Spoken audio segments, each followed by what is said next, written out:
All right, welcome back, everybody, to First Attack. You can definitely, dude. You just gotta just see this. Look at this cat. So look at gross. this. Look at this. Look how much hair he's left behind. My God, this cat is There's like. no cat left. Yeah, I know the Only cat. fur. The cat is, and when he runs away, it's like Witch Hazel from the Bugs Bunny cartoons, where she always leaves those hairpins behind. Like, that's seriously her. Anyways, welcome back to First Attack. I'm doing a bunch of Ask Jchensor questions, so I'm gonna keep going here, guys. Let's keep going with the questions. So, Robert asks a second question here, and he says, there basically really isn't an FGC in his town or an area in general. He wants to grow his skills, and he doesn't think that this is the town to do it. His town here is more like is more about sports and stuff like that. So his question would it be a good idea for me to maybe move into a different area where the fighting game scene is bigger, or try something? No. I mean, unless it's part of your life plan to move to another location and it happens to be a better, but yeah, I mean, of course all of us want to all of us want to be fortunate enough to be here in SoCal, okay? Because SoCal is the best. SoCal is the best when it comes to fighting games and such like that. So, of course, you want to be in in an area like that. However, if you do not have the ability to move somewhere where there is a fighting game scene, I mean, don't uproot yourself just to go and find one. But, best thing you can do is be willing to travel. I mean, honestly, be willing to travel. I know me and David say this all over and over and over and over again, but Paradigm, who goes to every run back, who started as an online warrior, who no one respected at the run back, who has now become one of the SoCal favorites, lives 2 hours away from the run back.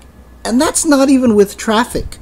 He literally lives 2 hours away from the direction that is not traffic, which means when he's done playing the run back, see, it takes me an hour and a half to drive to the run back from where I am, right? But on the way home, it takes me 40 minutes because there's no traffic at 3 a.m.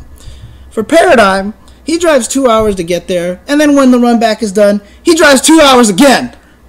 Because there's just nothing, that's just how far he lives, right? But he's there every single week. And that's the kind of dedication that he has. And, you know, if it takes that long for you to travel to a place that has a scene like that, I mean, maybe that's what you do, especially if you're serious in it. Because the thing about it is, it sounds like it sucks, right? And, you know, I complain about it all the time. Last run back, I got home at like 4 a.m. or whatever like that and hated life the next day, blah, blah, blah, all this stuff. But you know what? I love it. I enjoy it. I love the scene. I love talking with people. I love hanging out with all these people. So, you know what? If it's something you truly enjoy and it's something that you really want to do that much, especially if you say you're willing to move to you know, find a fighting game scene, if you can find a scene within an hour and a half, I mean, that's reasonable. I mean, what Paradigm does is pretty extreme. Not going to lie. I'm not going to tell everyone to drive 2 hours to go find their fighting game community. But if it does take you about an hour and a half or something like that, it's doable. It's something that you can do, especially because you make a lot of friends. You gain camaraderie, and that's a nice thing too, is you find a lot of these friends, and then you find people who are close by with you who you can play online every once in a while. Then you don't have to do random ranked. You can do online training mode with some of these people. You can play online matches and stuff. It's really more about the socializing when you get into those kind of situations, and then that kind of helps facilitate a lot of stuff. So definitely try that out and use a lot of the resources. I know the Show That Sucks with Hanzo Gonzo and Harrison, they have a spreadsheet out there of all the fighting game communities that have submitted to them. SRK has the community discussions where people try to find communities that are local to them. And then, of course, I've always said that I volunteer myself. If you are having trouble finding a scene, send me a tweet. I will retweet your tweet, and a lot of times I get situations where someone's like, I have no scene next to me. And then I retweet the tweet, and other people are like, yo, I'm like 20 minutes away. Like, I'm looking for a scene too. Or even better, a lot of people are like, hey, we actually gather every weekly. We get like 5 or 6 players at this place. We're only like 15 minutes from you. So go ahead and tweet me. Use people like me or David as a resource, for example, to find people.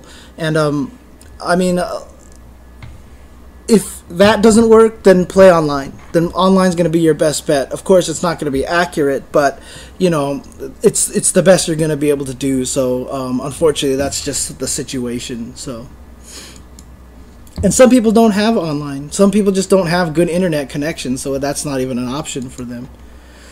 So here's an interesting question from a jchen.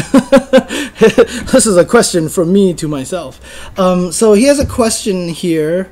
Well, jchen has a question here. It seems like sometimes people talk about bracket floating or whatever, and sometimes one of the excuses is to generate hype and avoid boring matches. One of these matches, for example, that everybody seems to universally call boring is Ricky Ortiz versus Justin Wong, Rufus. Just thought about it a bit, can't come up with a good solution. And so basically she asks, why is this the case? Is it because they are training partners? They really are. They're in different geographic locations, and thankfully she realizes that, because a lot of people think Justin and Ricky are right next door neighbors because they're both in California. They're 6 hours apart drive. Okay, they're a 6 hour drive apart. But is it because they're both EG? But if Daigo and Tokido fought, people would still get hype. What is it about them that makes that match boring? Quote, boring. And really, honestly, it comes down to a lot of the times they do play each other, it's in grand finals at most events, and it's really kind of just one of those situations where, people have this perception that because they're both in grand finals, they're not going to try as hard because EG has won, technically, they're both EG and whatever, and it's all good or whatever. Oh, they're going to split the pot, whatnot, that kind of thing. A lot of it also has to do with because Justin and Ricky are both, and this is the reason why I honestly, this is like the valid reason here, is that they're both super fundamental players. They are not big on shenanigans. They are very much about reads. And when you watch two people who know the other person's all about reads and knows that any one wrong button can equal death, both of them tend not to hit buttons very often. Both of them tend not to do as much. And so the pace of the game kind of slows down. And that's actually one of the things that makes it a little bit, quote, boring to watch. A great example of this, a lot of people find this hype just because it's Snake Eyes. But I remember at the LA qualifiers for the Capcom 25th when Snake Eyes had to play Justin. That Grand Finals match, I think Snake Eyes came from losers, or did Justin come from losers? And then he reset it, or whatever. It went all the way, and it was long, and it was very slow, and everybody at the venue just hated it. They just thought it was the most boring thing ever. Meanwhile, me and David are like freaking Craigasming on the stream, on commentary, because we just thought it was amazing because of the fundamentals that we were seeing. So when you watch a Ricky versus Justin match, it can be very educational. It can be very exciting if you pay attention to those kind of fundamental things. But it is a little bit, it's hard to catch. It's hard to catch for a lot of the casual players. So it actually really is tough to watch if you're not willing to pay attention to those things like that. So really, honestly, I'm sure it's a lot of the things that I said combined together, like the impression that Justin and Ricky aren't trying because they're friends or whatever like that.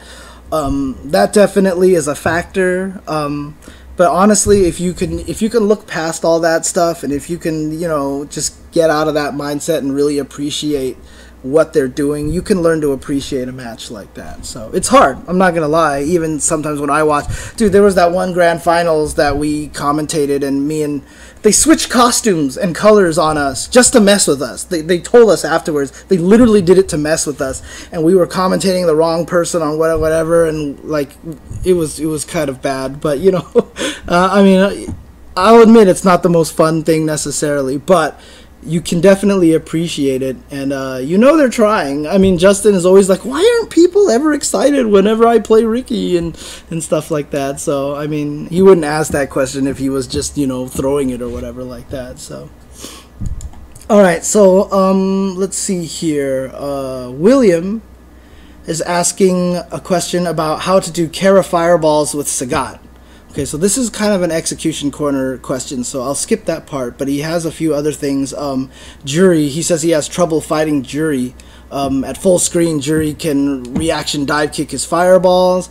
At medium range, he's scared because of crouch medium kick into pinwheel and push him into the corner.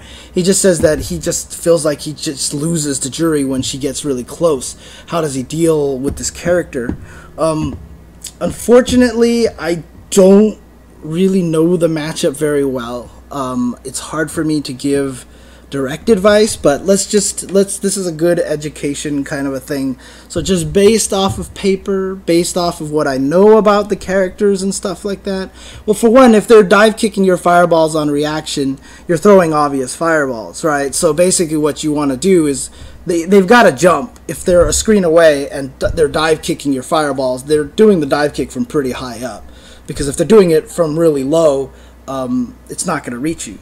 So if they're jumping that high up and you're throwing a fireball and they're dive kicking you, you're not paying attention to what the opponent's doing. You're just throwing fireballs. You're just like, oh, I feel like throwing a fireball. He's not going to predict it now. And then he does it. So basically what you do is you walk around, pay attention to the character, and fake every once in a while. Do crouch short. Crouch short. Because a fireball motion naturally makes Sagat go down because you're doing a fireball motion which starts at down. So there's that little bit of a crouching animation that triggers a lot of people's brains to jump when they see that, which is why you see a lot of people fake fireballs by hitting down and short, or in the case of Ryu, if you can, you do fireball plus short, because then you're mimicking the entire fireball joystick movement where you see him go down and up. And that also triggers people to jump at you. So if you're fighting a Jury and she's dive kicking you from a screen away, stay from across the screen. And if she's staying across the screen, as soon as she jumps up, just like do low short and then do the uppercut motion. Just do the uppercut motion, but don't hit a button. So do the uppercut motion. If you see your dive kick, all you have to do is react with a button. You don't have to react with the whole uppercut. So you do low short uppercut, see a dive, hit a button. That means the only thing you have to react with is that. And that's important. Those are little techniques that a lot of people don't teach enough, in my opinion. Stuff like buffering in motions and just reacting with the button press. That makes a lot of things easier. That's how I play T-Hawk in Ultra. Every time I do his anti-air Ultra, I'm buffering 2 backwards half circles constantly when I get Ultras. Then when I see someone jump, I just hit the buttons and then I go up and catch him. And it looks like, oh my god, like how did he do that so fast? And really, I'm just buffering motions all over the place. It's pretty silly. So, okay. And then he also asks, William also asks, is there a way to get more out of watching streams? Oftentimes we'll try to guess what the offensive player is doing. Is there any way you can get more out of streams? Yes. I've always said the best way to watch streams is to pick one of the players, probably the one that you want to root for, or the one that you want to learn, and play as that character. Look at that character. Just watch what the character's doing. You don't even have to necessarily absorb what the character is doing. You don't have to be like, oh, okay, he's faking with short, he's doing this, he's doing that, or whatever, like that. Just play as if you're using the character.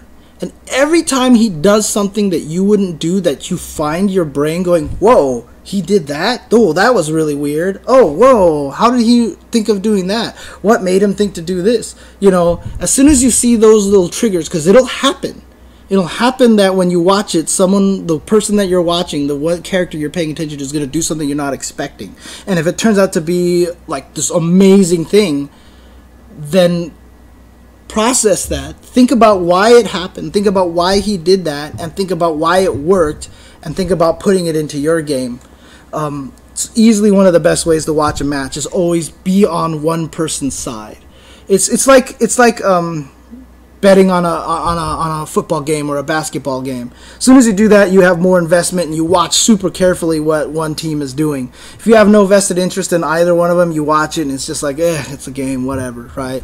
So it's always better when you're watching streams to put a vested interest into one player and and watch from that side. So that's usually the best way to do it. Alright, so there is the Kara Tiger Knee question, which I will save for an execution corner in the future. So let's go on to this next question. Okay, so this is a really long question here. A very interesting question, considering how everything kind of turned out. So apparently, this writer says that he uses a lot of Sagat and T-Hawk. And he's really frustrated by one of the changes to T-Hawk. He So he's just wondering, like, where do people come from? How do they balance these games? Like, what are they thinking and such? So he doesn't understand really why EX Uppercut is FADC-able. Because it doesn't combo into an Ultra. It doesn't give him any juggles. What the hell is it for? Like, what on earth are they giving him this move for? He can't do anything with it. Completely useless. Doesn't help him against fireballs, whatever, etc., etc. He's also saying that he doesn't understand why Condor Spire, for example, doesn't have projectile invincibility, like a Zangief Green Hand can erase fireball and stuff because he has trouble against fireballs. Obviously, that's not really a concern because T-Hawk has plenty of ways to get around fireballs. Focus dash, jump dive, whatever. EX Condor Spire does have projectile invincibility. T-Hawk is amazing in this game. Okay, so I don't think anybody's going to be worried about what T-Hawk is doing at this point in time. But the question is, really that he wants to understand is why EX Uppercut FADC. And the reason for that is it gives him a free escape. Everybody's EX Uppercut FADC is still generally safe, except against grapplers. But most part, for example, Ryu can still do EX Uppercut FADC, not be -5. Ken, Guile, T-Hawk, every one of these characters can do that. So they did an overall universal nerf so that regular uppercut FADC is -5 on dash forward, but everybody's EX is not. So they're basically just giving T-Hawk an emergency escape for 3 meters. Now he's on equal playing grounds, equal level with everybody else. Before he could try to do EX uppercut and then EX dive to try to get away, but if the opponent's in the corner, that's not going to help and such. So definitely EX Uppercut FADC is just a way for you to spend 3 meters to make sure you're safe. So like if you have no life, someone's going to try to walk up, or if you have a really strong read and you just need to get in, you can go for an EX Uppercut FADC. If you hit him one time, it knocks him down, you get some mind games going and stuff like that. So really that's all it is. It's putting T-Hawk on the same playing field as everybody else and giving him an extra emergency option. So, and frankly, T-Hawk is amazing, so I don't think he's going to be worried about anything anytime soon. So moving on, Daniel asks, what exactly is a block string? He kind of knows what a block string is by hearing it used on streams and by experience, but it never really dealt into how the players knew what were block strings and what wasn't. Do players learn from mashing DPs or the fastest normal on the opponent's combo while blocking? Do they do it by frame data? Also wants to know where the term block string originated from. I don't know where it originated from. I actually heard block strings from a different situation, which is just good rushdown patterns. But now it's more applying to what is known as a true block string, which is the easiest way to tell what a true block string is that true block string, basically, this is not the case in pretty much only Third Strike. There's a little bit of it in Under Night in Birth as well. But for the most part, for most games, oh, and not Yatagarasu as well, because Yatagarasu has parries as well, as red parries. But for the most part, when you block a move, like let's say Ryu does a hurricane kick to you. If you block the first hit of the hurricane while holding back and let go of the joystick or even hold forward on the controller, you're not going to get hit by any of the other hits of the hurricane. Because the block stun caused by the first hit of the spin kick is so long that the rest of the hits hit you before you can get out of block stun. So that means you can't leave block stun to get hit. You're stuck in block stun, thus making it a true block string. The only thing that goes against the true block string is the concept that you still have to block high or low. You still have to switch between high or low. So if you block a jump attack and let go of the controller and the guy does a sweep, even though you're still on block stun, you're going to get hit low. But if I hold down or down forward, which technically is not defending, so if I block a jump attack and then hold down or down forward, I will block the low attack if they do it fast enough so that it is a true block string. If it's not a true block string, yeah, you can mash uppercuts in the middle of it. But that's generally how people figure out if it's a true block string, is if the character is forced to block the entire time. So, okay. I can't pronounce this name. Anso, I think it is. But he he's been watching. He really liked the episode where I basically started anew and started talking about things like pet moves and stuff like that. The problem is that he's having trouble with the trials. He can't seem to do the trials, and the trials don't seem to give him all the information. Like, there's things that you have to do in the trials that aren't explained. I'm just going to come out and say this. Just don't pay attention to the trials as a form of teaching. They're there just to kind of get you to understand certain things. Like, Hakan has a trial that's low, short, low, short, low, short. The whole point of that trial was to get you to oil up so that you can figure out once you oil up, low, short, low, short, low, short becomes a chain, and you don't have to link it.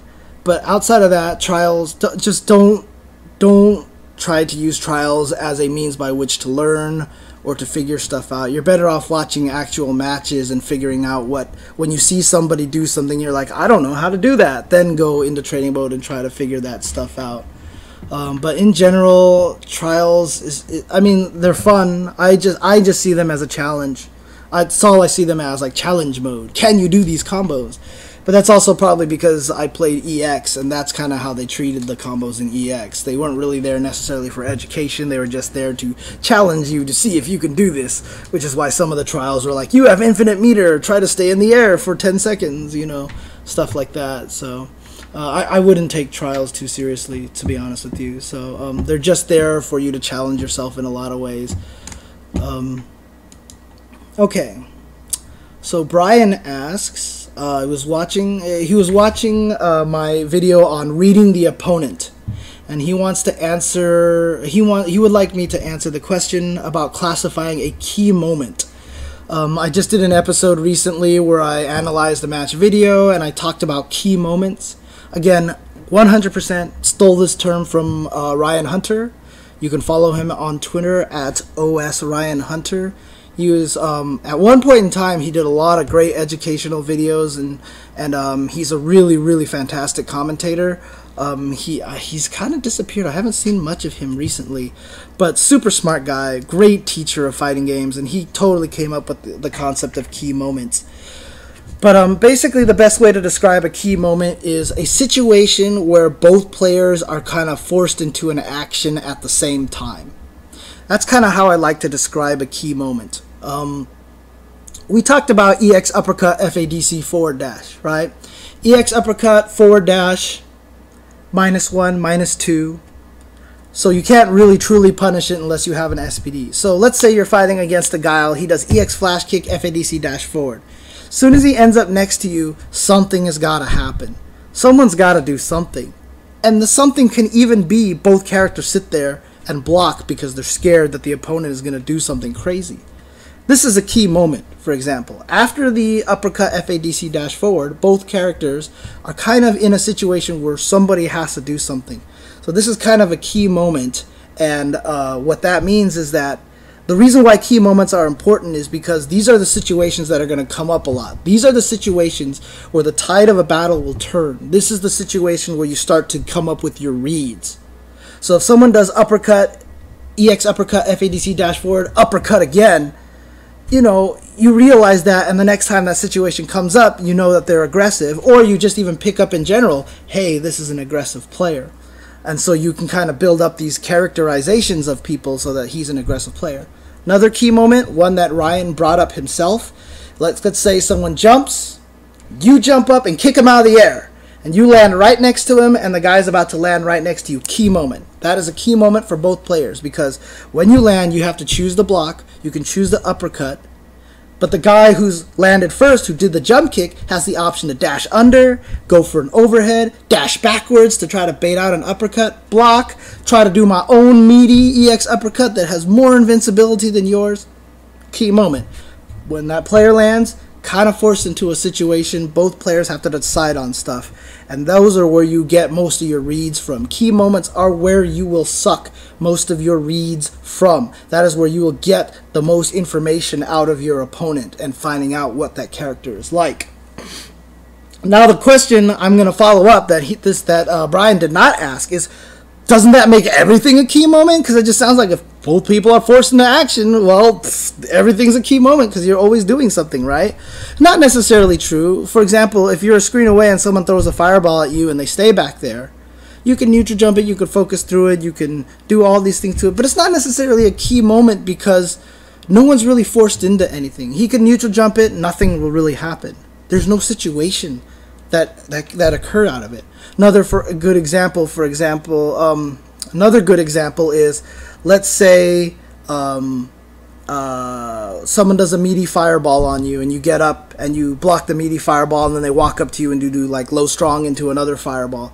There's really nothing you can do about that because it's a true block string, right? So you got to just deal with the whole entire thing. Now, as soon as the true block string ends, that becomes a key moment because now both people can act. So it's those kind of situations. Also, like even when you knock an opponent down and you do like meaty attack, meaty cross up, where you get their uppercut to go the wrong way and all this stuff like that, and you have safe jumps, those aren't really key moments either because one character is in kind of full control. I guess that's kind of a good way to put it, is that, key moments are generally when both characters have a choice and not one of them is completely disadvantaged. It's a risky way of putting it because it's not 100% true. But in general, key moments are where the decisions are made, where a lot of the decision trees, if you watch that episode where I analyzed it and was trying to say like how to think like your opponent and reading your opponent and stuff like that, there was a lot of times I paused the game and I was like, okay, I paused the video and I was like, okay, so in this situation I could do this, I could do this, I could do this, or I could do this. A lot of the times when those come up, those are what you would refer to as a key moment. So kind of a vague answer. I'm not sure if I made it any clearer. He said he watched that moment over and over and over again. He still couldn't quite understand it, so I apologize if it's not any clearer. If it's not any clearer, send me a follow-up email and I will go into it in a lot more depth. Okay. Let's see here. Let's do one more question here. This is... Okay, so I wanted to bring this up. This is from Matt. I'm not going to answer this question right now, but this is a fantastic question. I love this question, by the way. So basically what he says is, he understands all these high-level concepts. He understands all the low-level concepts and all the stuff like that, but he still gets destroyed online. He knows decent combos, practiced different openings and pokes, watched a ton of Street Fighter tournaments, but there are a lot of things that go under the radar. So for example, how to handle online tactics or how to deal with specific situations in general. So what he did here was he actually listed a few specific situations, and this is great because this is a lot of things that a lot of people run into.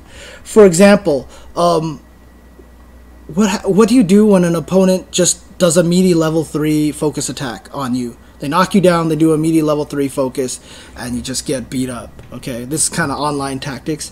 Constant cross up. Someone does jump cross up, low short, jump cross up, low short, jump cross up, low short. Sure, a lot of players when they first learn Street Fighter, and a lot of people who are playing it right now deal with that. I don't know what to do. Like Blanca, especially, jump cross up short, jump cross up short, jump cross up short. How do you deal with that? How do you fight grapplers? Matt asks. How do you fight them? Because all they just keep doing is just getting SPD'd all day, and it just feels like it's completely, hopeless. Characters who are like Bison or Balrog who can do like shorten the scissor kick, shorten the scissor kick, scissor kick, shorten the scissor kick. Situations like that. So basically he's asking for specific situations on how to solve. I may do a full episode on this and actually ask for feedback from everybody to describe their one particular situation they hate the most. And what I'll try to do is compile them, and then I'll just do an episode and just kind of try to go through it. Again, if you ask me a particular situation in Tekken, sorry, I can't help you. I'll try to like call Eris or something like that and have him teach me. But if you keep it mostly to Street Fighter, I can help. Marvel even is I probably couldn't help. Feel free to ask me Marvel questions because I could understand the concept behind things, but I wouldn't take my answer for gospel because I'm probably wrong when it comes to that game, as I often am. So definitely great question from Matt. I just want to make sure he knows that I didn't ignore his question, that I am going to answer it at some point in time. So And why is that, Justice Network? He says, don't ever let Eris run my stream. Oh man, I love Eris to death. So Colin asks, actually, you know what? Before I get to Colin's question, I'm going to take a quick break. And when I come back, I'll keep going through a lot of these questions. Again, if you guys are wondering, David is not here today. He is swamped with work. He just basically has no free time.